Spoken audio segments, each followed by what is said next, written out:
এখানে যদি আপনার মৌত হয়ে যায় ভাবুন তো কেমন হবে। আপনার নিথর দেহ এখানে পড়ে থাকবে, আপনার দেহটাকে আস্তে আস্তে করে বাড়ির দিকে নিয়ে রওনা হবে।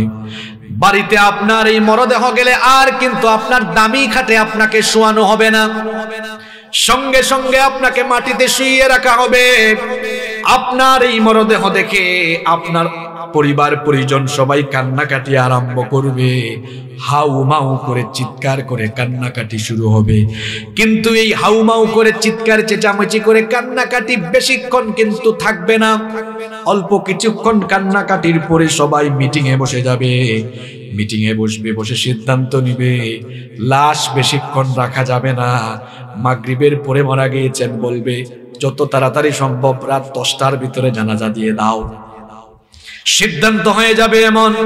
কিছু লোক চলে যাও বাঁশ কাটতে, বাঁশ ঝাড়ে, কিছু লোক চলে যাবে মসজিদ থেকে খাটিয়ে আনতে, কিছু লোক চলে যাবে কাফনের কাপড় সংগ্রহ করতে, আর কিছু মানুষ চলে যাবে কবর খনন করতে, কিছু মানুষ আবার চুলা করা আরম্ভ করবে চুলায় পানি গরম করার জন্য।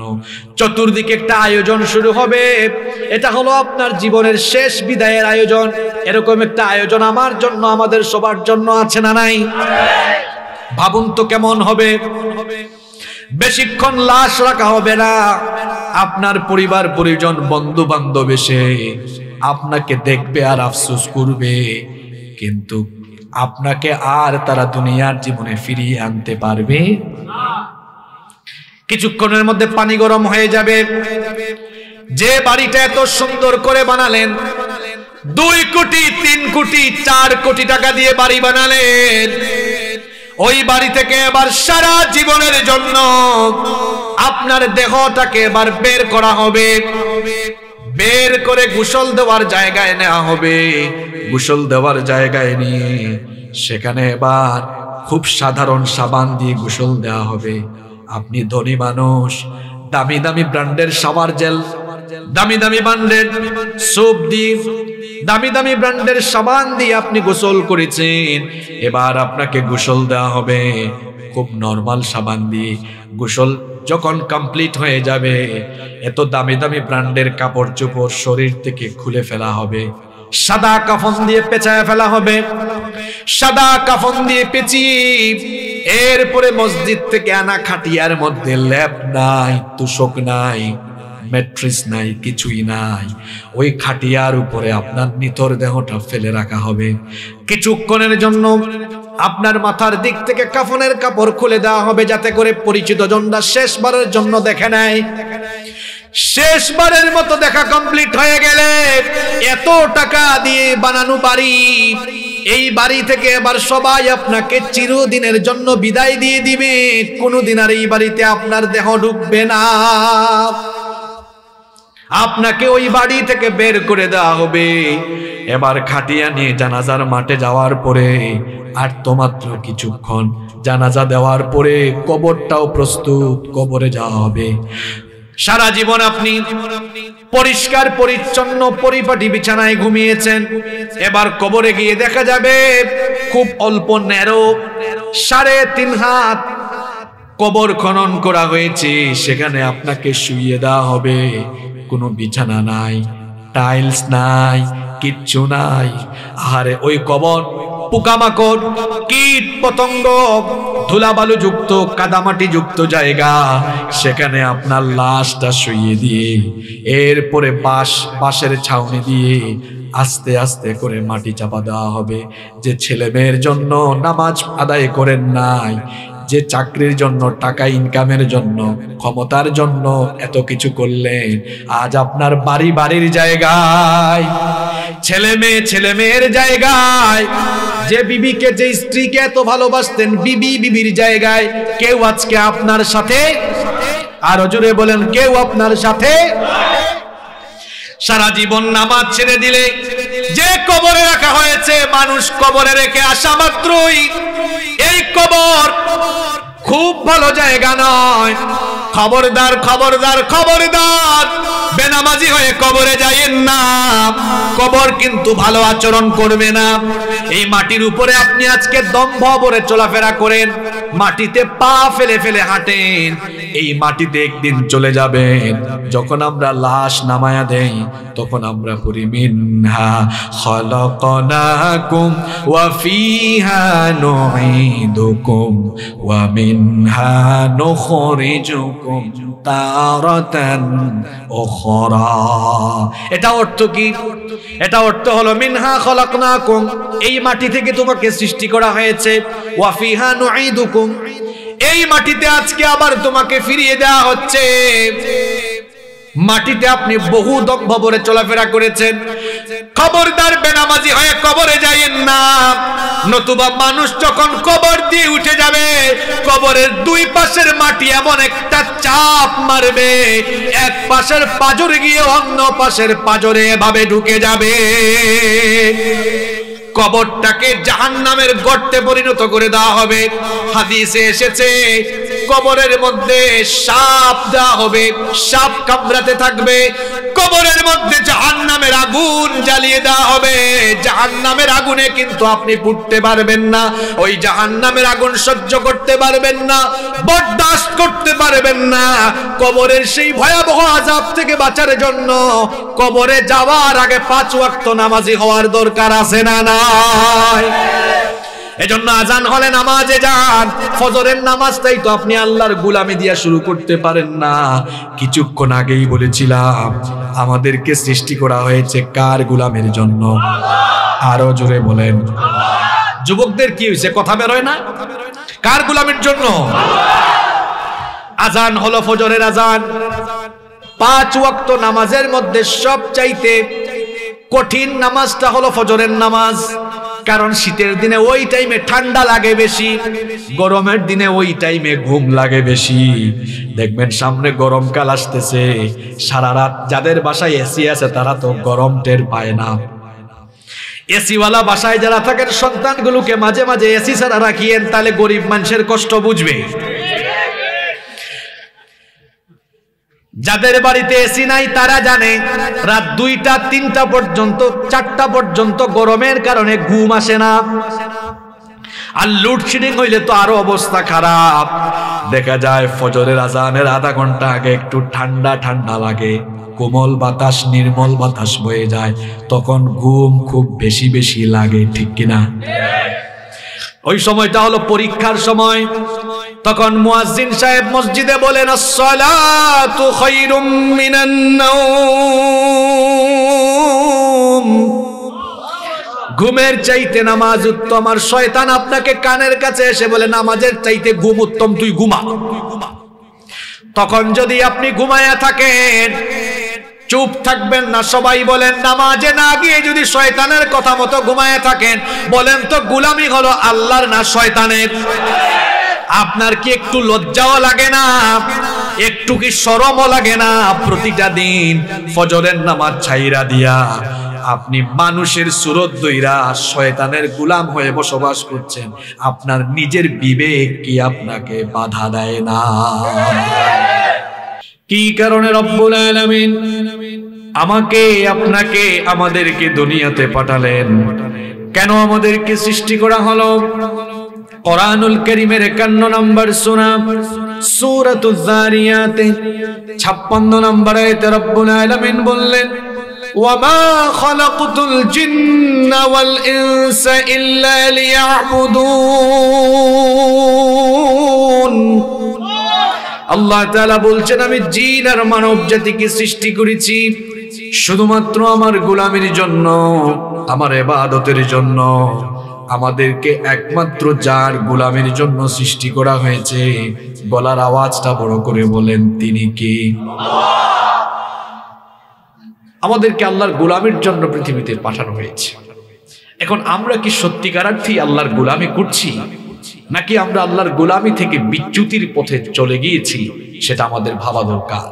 আমরা যে আল্লাহর গোলাম, এই গোলামির বেস্ট এক্সাম্পল, সবচাইতে সেরা নমুনা পাওয়া যায় যে ইবাদতের ভিতরে। সে ইবাদতের নাম হচ্ছে সালাত। সে ইবাদতের নাম কি? সালাত, যেটাকে আমরা নামাজ বলি। কিছুক্ষণ আগে মাগরিবের নামাজ চলে গেল না? এই নামাজ হলো আল্লাহর গোলামি সবচাইতে সুন্দর নমুনা। আমরা যে গোলাম, গোলামির ভাবখানা নামাজে যেমন প্রকাশ পায়, অন্য কোন ইবাদতে সেরকম প্রকাশ পায় না। দেখুন, আমরা যখন নামাজে দাঁড়াই, আমরা যে গোলাম, গোলামের মতোই দাঁড়াই। যখন আমরা নামাজে দাঁড়াই, মাথাটা নত করে দিই কার ভয়ে? আল্লাহ বললেন যখন দাঁড়াও কিভাবে দাঁড়াবা শোনো। আল্লাহ বলেছেন ওয়াকুমু লিল্লাহি কানিতিন, বিনয়ী হয়ে দাঁড়াও, মাথা নত করে দাও, কারণ তোমার ভাবখানা যেন মালিক মালিক না লাগে, তুমি গোলাম। এজন্য আমরা যখন নামাজে দাঁড়াই গোলামের মতো মাথা নত করে দেই, আসামির মতো দাঁড়াই। যখন আমরা নামাজে দাঁড়াই, আমাদের হাতগুলো কান পর্যন্ত কিংবা কাঁধ বরাবর উঠায়া, একজন আসামি যেমন পুলিশের সামনে স্যালেন্ডার করে, আমরাও নামাজে দাঁড়ানোর সময় হাত দুইটা তুলে গুনাহগার অবস্থায় আমরাও গোলামের মতো স্যালেন্ডার করে মালিকের সামনে দাঁড়িয়ে যাই। বলেন, এত সুন্দর গোলামের নমুনা অন্য কোনো ইবাদতে আছে? বলেন, আছে? কিভাবে আমাদের সব অহংকার মাটির সাথে মিশে যায়। আমরা দাঁড়ানোর সময় স্যালেন্ডার করে দাঁড়ালাম, এরপরে কিছুক্ষণ পর আমরা আমাদের মাথা ঝুঁকালাম, রুকুতে গিয়ে আমরা আমাদের মালিকের সামনে, রবের সামনে নিজেদের মস্তকটা অবনমিত করে দিলাম। আবার আরো কিছুক্ষণ পর রুকু থেকে মাথা উঠায়া সাজদায় যখন আমরা চলে যাই, সাজদায় যাওয়ার পরে একেবারে নাক আর কপাল মাটিতে লাগিয়ে আল্লাহর কুদরতি চরণে সাজদা দিই, গোলামির সর্বোচ্চ বহিঃপ্রকাশ আমরা ঘটিয়ে দেই। কথা বুঝতেছেন আমার? এই যে গোলামের এত সুন্দর নমুনা, এটা নামাজ ছাড়া অন্য কোনো ইবাদতে পাওয়া যায় না। আমাদের জন্য প্রত্যেক দিন 5 ওয়াক্ত নামাজ যিনি ফরজ করেছেন তিনি কি? এই নামাজ হলো এমন একটা ইবাদত, নামাজ হলো ইসলামের ইবাদতের মাথা। আস-সালাতু হিয়া রাসুল ইবাদাহ, নামাজ হলো ইবাদতের মাথা। মাথা ছাড়া যেমন মানুষের পূর্ণাঙ্গ পরিচয় পাওয়া যায় না। দেখুন, আমি আপনাদেরকে উদাহরণ দেওয়ার জন্য বলছি, আমার দিকে তাকান। আশেপাশে সব জ্বলে পুড়ে ছাই হয়ে যাক, এখন ওদিকে মনোযোগ নাই, আমার দিকে তাকান। কথা অল্প বলবো, কিন্তু অল্প কথার ভেতরে যা বলা দরকার তা বলে ফেলবো ইনশাআল্লাহ। এই যে আমরা এখানে আছি, উদাহরণ দেওয়ার জন্য বলছি। মনে করুন আমাদের প্রত্যেকের মাথা কেটে ফেলা হলো। মাথা কেটে ফেলার পরে যদি আমাদের বুক থেকে পা পর্যন্ত নিথর দেহ পড়ে থাকে, বলেন তো মাথা ছাড়া বুক থেকে পা পর্যন্ত শুধু দেহ, দেহ দিয়ে কি কোনো মানুষের পূর্ণাঙ্গ পরিচয় পাওয়া যাবে নাকি? মাথা ছাড়া যেমন শুধু দেহ দিয়ে পূর্ণাঙ্গ পরিচয় পাওয়া যায় না, ঠিক তেমনি ভাবে নামাজ বাদ দিয়ে ওয়াজ মাহফিলের আয়োজন করে, ওয়াজ মাহফিলে বক্তা হয়ে, শ্রোতা হয়ে, মসজিদ কমিটিতে থেকে বড় আলেম হয়ে, কিংবা মাদ্রাসার ছাত্র হয়ে, অথবা ব্যবসা করে, বাণিজ্য করে, যে কোনো কাজ করে মুসলমানিত্বের পরিচয় দেওয়া যায় না। আপনি যদি মাথা থাকে না, মাথা ছাড়া যেমন আপনার হাত পা বডি দিয়ে পূর্ণাঙ্গ পরিচয় মিলে না, ঠিক তেমনি ভাবে নামাজ বাদ দিয়া, রমজান মাসে রোজা রেখে, হজের সময় হজ করে, যাকাত দিয়ে, ওয়াজ মাহফিলের আয়োজন করে, দান সদকা করে, সমস্ত ইবাদত ঠিক রেখে নামাজ যদি বাতিল করে ফেলেন, নবীজি বলেছেন যার মধ্যে নামাজ নাই তার মধ্যে ঈমান নাই। যার মধ্যে নামাজ নাই তার মধ্যে কি নাই?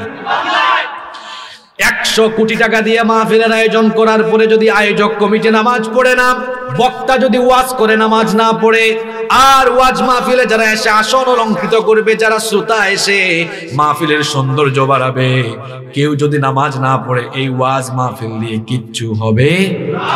কারণ ইসলামের সবচেয়ে বড় ইবাদতের নাম হলো নামাজ। নামাজ হলো এমন একটা ইবাদত, অন্যান্য ইবাদত দেখেন রোজা, হজ, যাকাত, দান সদকা, হালাল হারামের বিধিবিধান, সমস্ত বিধান আল্লাহ দিয়েছেন দুনিয়ায়, কিন্তু নামাজ আল্লাহ দুনিয়াতে ফরজ করেন নাই।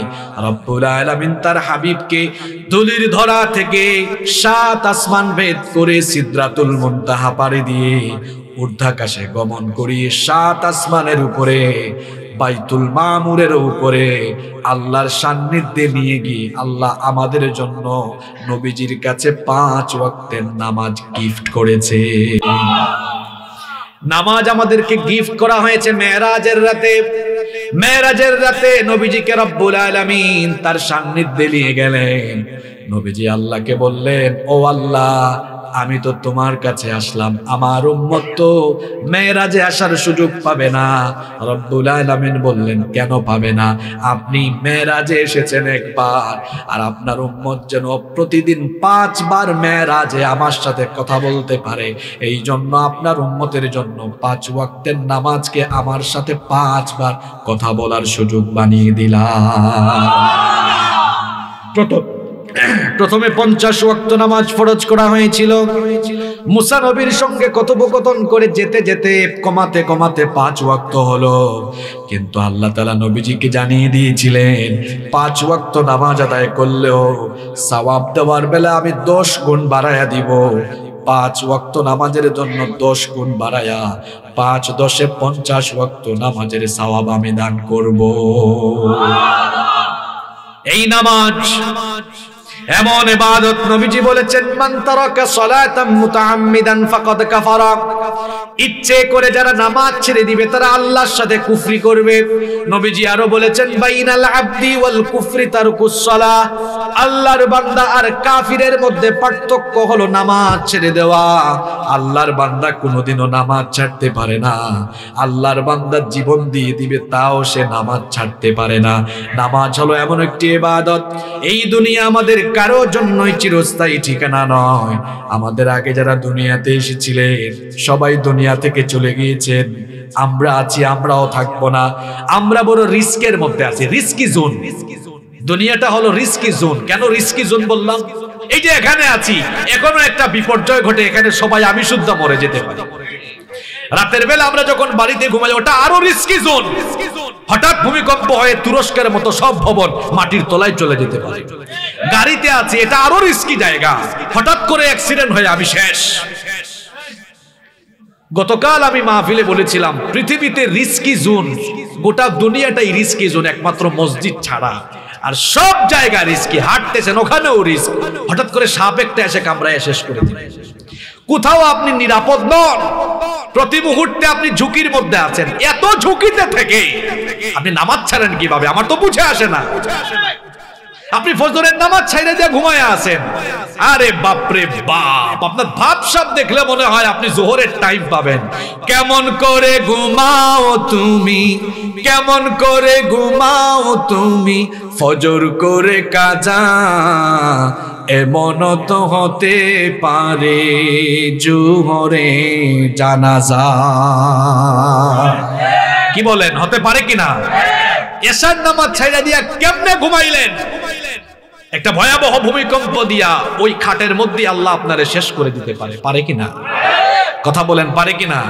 আমরা তো আল্লাহর জমিনের উপরে বসবাস করি, আমরা যেভাবে আল্লাহর সাথে নাফরমানি করি, এই জমিন তো সাক্ষ্য হবে। ইয়াউমা ইদিন তুহাদ্দিথু আখবারাহা। জমিন তার খবর বলে দিবে। অর্থাৎ জমিনের উপরে আমরা যা করছি, এই খবরগুলো জমিন কিয়ামতের দিন কার কাছে বলে দিবে। আমরা মাঝে মাঝে এমন গেট আপ সেট আপ নিয়ে চলাফেরা করি, প্রতি মুহূর্তে রিস্কি জোনে থেকে। এই জমিনটা কার? আমরা কার? জোরে বলেন না। আল্লাহর জমিনের উপরে বাস করে আল্লাহর গোলাম, এমন ভাবসাব নেওয়া চলে। আর আল্লাহর দিন বিরোধী, কোরআন বিরোধী এত কাজ করে, আলেমদের সাথে এত বেয়াদবি করে, চিন্তা করে না যে জমিনের উপরে আছে, আল্লাহ চাইলে তাকে 1 ন্যানো সেকেন্ডে একেবারে মাটির তলায় ধসাই দিতে পারে।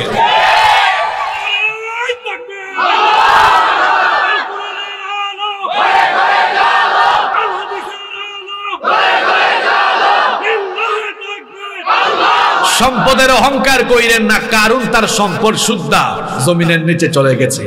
ক্ষমতার অহংকার করা যাবে না, ফেরাউন তার ক্ষমতা নিয়ে লোহিত সাগরে পানি খেয়ে মরেছে। সৌন্দর্যের অহংকার করবেন না, কারণ সৌন্দর্য নিয়ে কত মানুষ আল্লাহর গজবে পরিণত হয়েছে, কত মানুষ বান্দরে পরিণত হয়েছে। বনি ইসরাইলের 70,000 ইহুদিকে আল্লাহ একদিনে বানর বানিয়েছে। সব ক্ষমতা কার কাছে?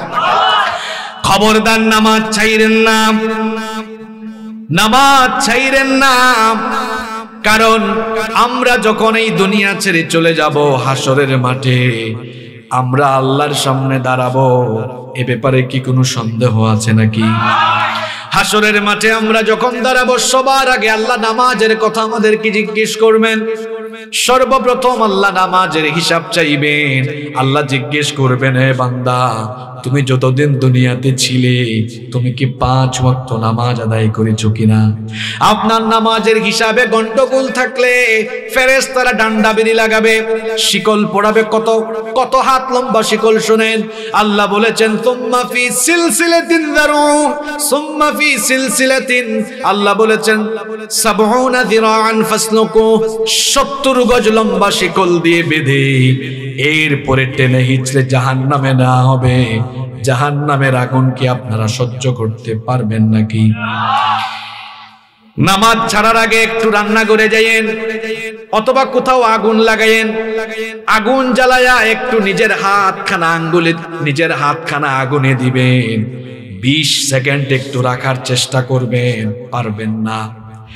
এই আগুনের চাইতে জাহান্নামের আগুন আরো 69 ভাগ বেশি দহন শক্তি সম্পন্ন। কারণ নবীজি বলেছেন, দুনিয়ার আগুন হলো জাহান্নামের আগুনের 70 ভাগের 1 ভাগ। এই 70 ভাগের 1 ভাগ এই স্বাভাবিক আগুন। এখানে যদি আপনাকে ফেলা হয়, 1-2 মিনিটও আপনি বাঁচতে পারবেন না, চলে পুড়ে শেষ। এর চাইতে আরো 69 ভাগ বেশি দহন শক্তি সম্পন্ন জাহান্নামের সেই কঠিন আগুনে পুড়তে হবে যদি নামাজ ছেড়ে দেন। ওই আগুন থেকে বাঁচার জন্য দুনিয়াতে আমাদের নামাজি হওয়ার দরকার আছে না নাই? শুনেন শুনেন, বেনামাজিদেরকে রব্বুল আলামিন কিয়ামতের দিন কেমন শাস্তির সম্মুখীন করবেন। নামাজ ছাড়ার আগে কথাগুলো ভালো করে শোনেন। কিয়ামতের দিন হাসরের মাঠে যখন সব মানুষ আল্লাহর সামনে উপস্থিত হবে, আল্লাহ তাআলা উপস্থিত সমবেত সবাইকে বলবেন, তোমরা আমাকে সাজদা দাও। দুনিয়ায় যারা আজান হলে মসজিদে গিয়ে রবকে সাজদা দিত, সঙ্গে সঙ্গে তারা মাথা নত করে আল্লাহকে সাজদা দিবে। কিন্তু দুনিয়ায় যারা বেনামাজি ছিল তারা পিঠ নোয়াতে পারবে না, কাঠের মতো শক্ত হয়ে যাবে, চেষ্টা করলেও তারা সাজদা দিতে পারবে না। কথাগুলো আমার নয়, রব্বুল আলামিন কোরআনুল কারীমের 68 নম্বর সূরা সূরাতুল কলমের 42 নম্বর আয়াতে বলছেন, ইয়াউমা ইউকশাফু আন সাকিন ওয়া ইউদআউনা ইলাস সুজুদি ফালা ইয়াসতাতিউন। সেদিন কঠিন সময় যখন মানুষকে সাজদা দিতে বলা হবে, বেনামাজিরা তখন সাজদা দিতে পারবে না। যখন তারা সাজদা দিতে পারবে না, আল্লাহ বলছেন, খাশিয়াতান আবসারুহুম, তাদের চক্ষুটা অবনমিত হয়ে যাবে। ওয়া তারহাকুহুম যিল্লাহ, যিল্লতিতে বেজ্জতিতে তারা পড়ে যাবে। তারা তাদের পিঠ নোয়াতে পারবে না, পিঠ কাঠের মতো শক্ত হয়ে যাবে। এর কারণ সম্পর্কে আল্লাহ বলছেন, ওয়াকাদ কানু ইউদাউনা ইলাস সুজুদি ওয়া হুম সালিমুন। এর কারণ হলো দুনিয়াতে তারা যতদিন ছিল ততদিন তারা বেনামাজি ছিল।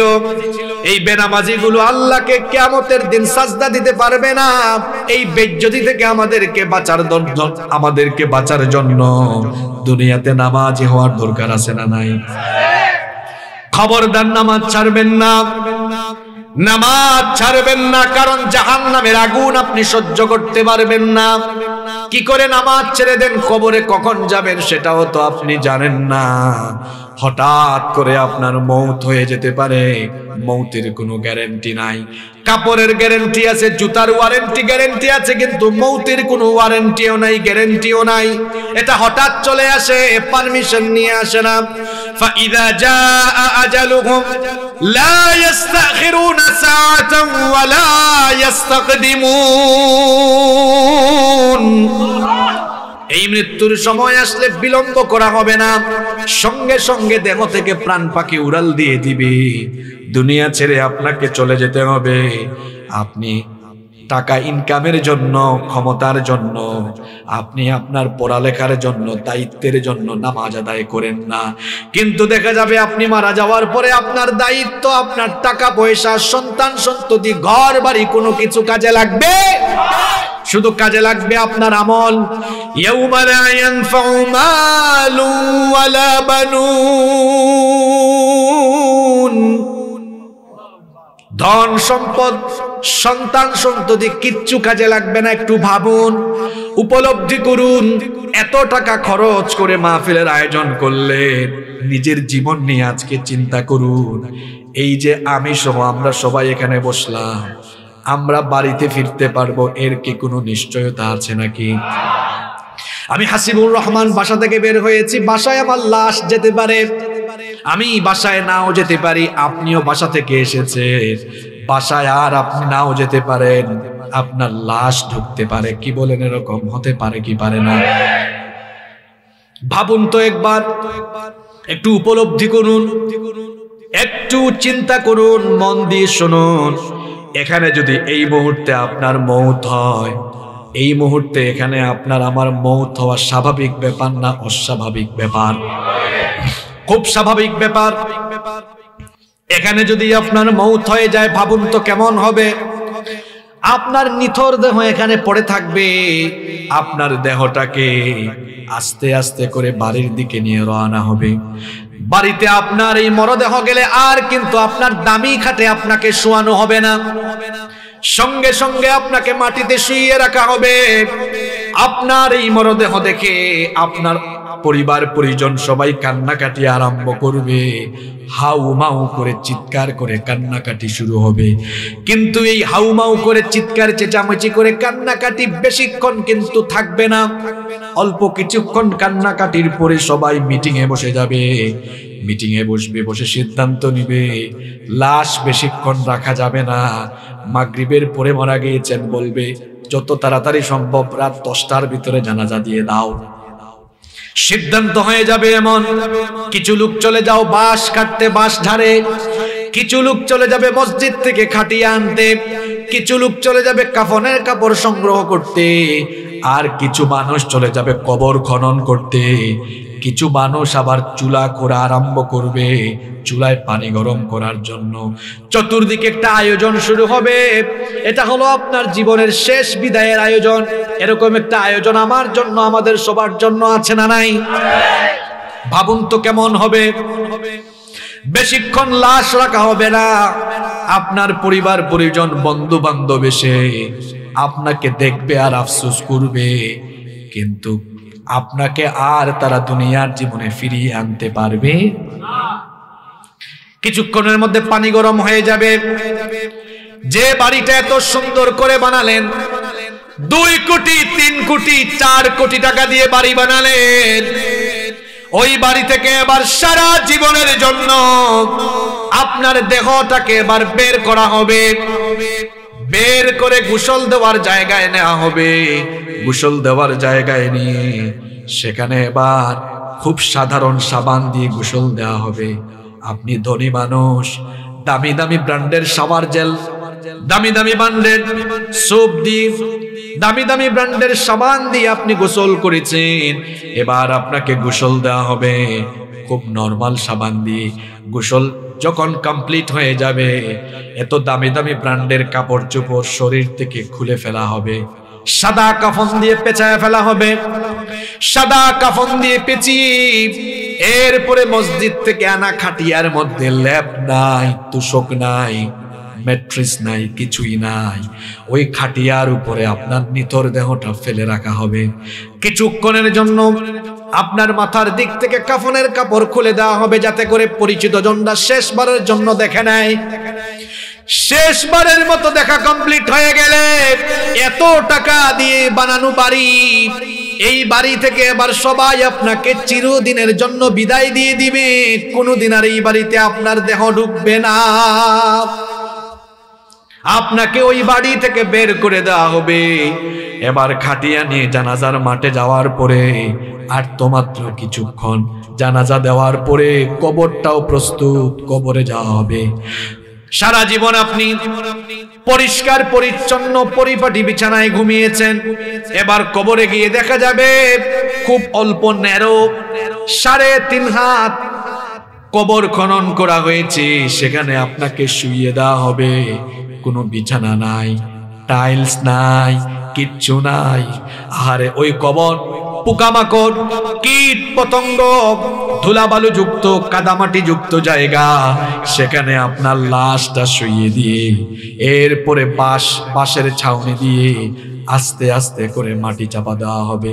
যে ছেলে মেয়ের জন্য নামাজ আদায় করেন নাই, যে চাকরির জন্য, টাকা ইনকামের জন্য, ক্ষমতার জন্য এত কিছু করলেন, আজ আপনার বাড়ির জায়গায়, ছেলে মেয়ের জায়গায়, যে বিবিকে, যে স্ত্রীকে এত ভালোবাসতেন, বিবির জায়গায় কেউ আজকে আপনার সাথে, আরো জোরে বলেন, কেউ আপনার সাথে।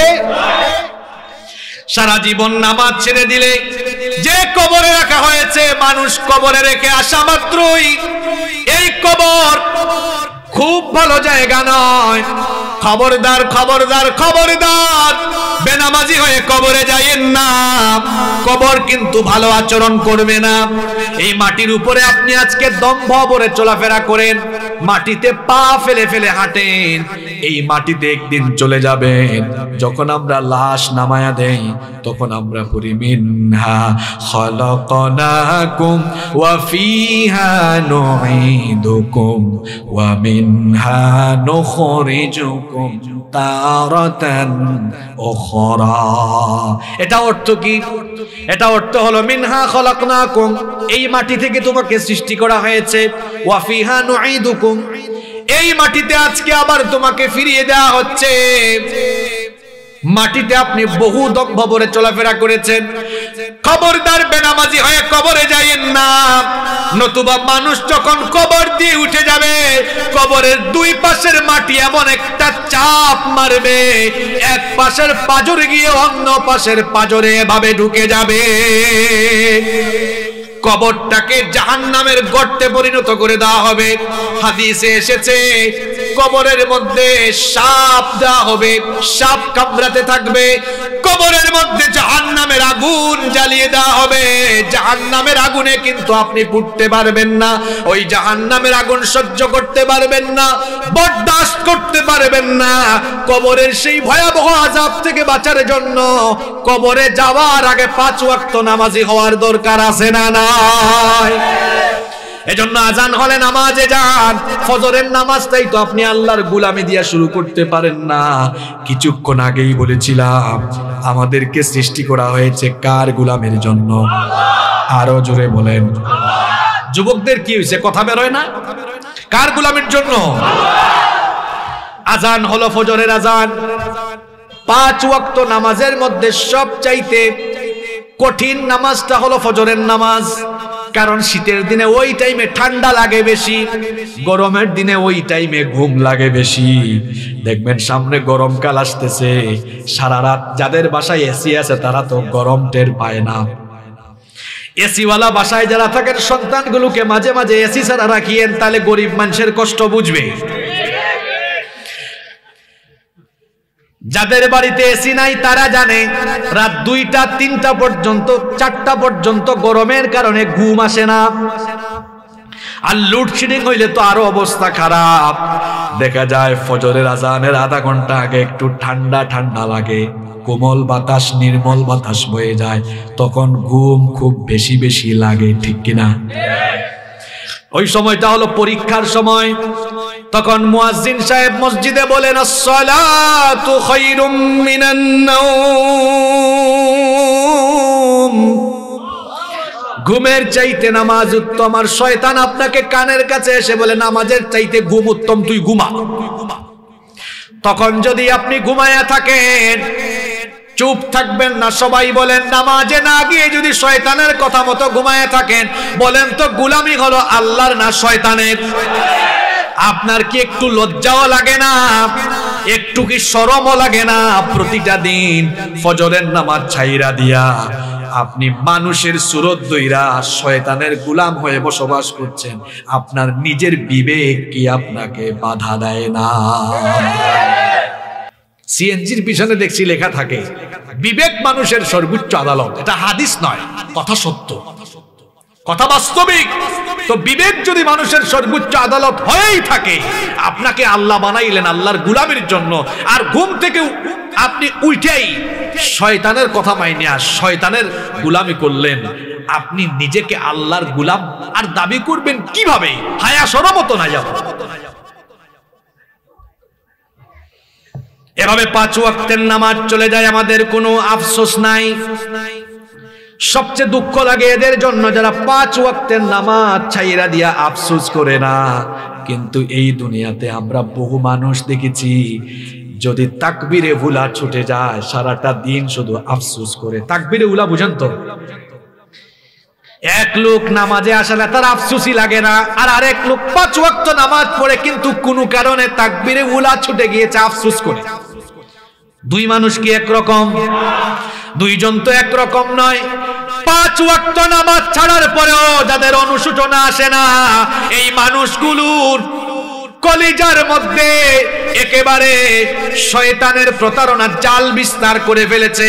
এই লোকটা শয়তানের এমন মুরিদ হয়েছে, শয়তান তাকে তার অন্যতম খলিফা বানিয়ে ফেলেছে। এজন্য 5 ওয়াক্ত নামাজ ছাড়লেও তার আফসোস লাগে না, অথচ এই নামাজের হিসাব সর্বপ্রথম কিয়ামতে নিবেন কে? ফজর যায় ঘুমে আপনার, জোহর যায় অফিসে আদালতে কাজে কর্মে, আসরের নামাজ যায় ঘুমায়া, কিংবা আড্ডা দিতে দিতে মাগরিব যায় তামাশা করতে করতে, এশার নামাজ চলে যায় বন্ধু বান্ধবদের সাথে থাকতে থাকতে। এজন্য আমার জাতীয় কবি খুব সুন্দর লিখেছেন, ঘুমাইয়া কাজা করেছ ফজর, তখনও জাগনি যখন জোহর, হেলায় খেলায় কেটেছে আসর, মাগরিবের ওই শুনিয়া যান, এখনো জামাতে হওরে শামিল, এখনো এর সাথে আছে স্থান, বাজিছে দামামা বাদরে আমামা, শির উঁচু করি মুসলমান, দাওয়াত এসেছে নয়া জামানার, ভাঙা কেল্লায় রে নিশান। আল্লাহ আকবার। ঠিক কইয়েন না, কথাগুলো ভাবেন আমাদের দেশে ঠিক ঠিক বলা ফ্যাশন হয়ে গেছে। এটা ঠিক না, এটা ভাবার কথা বলেছে।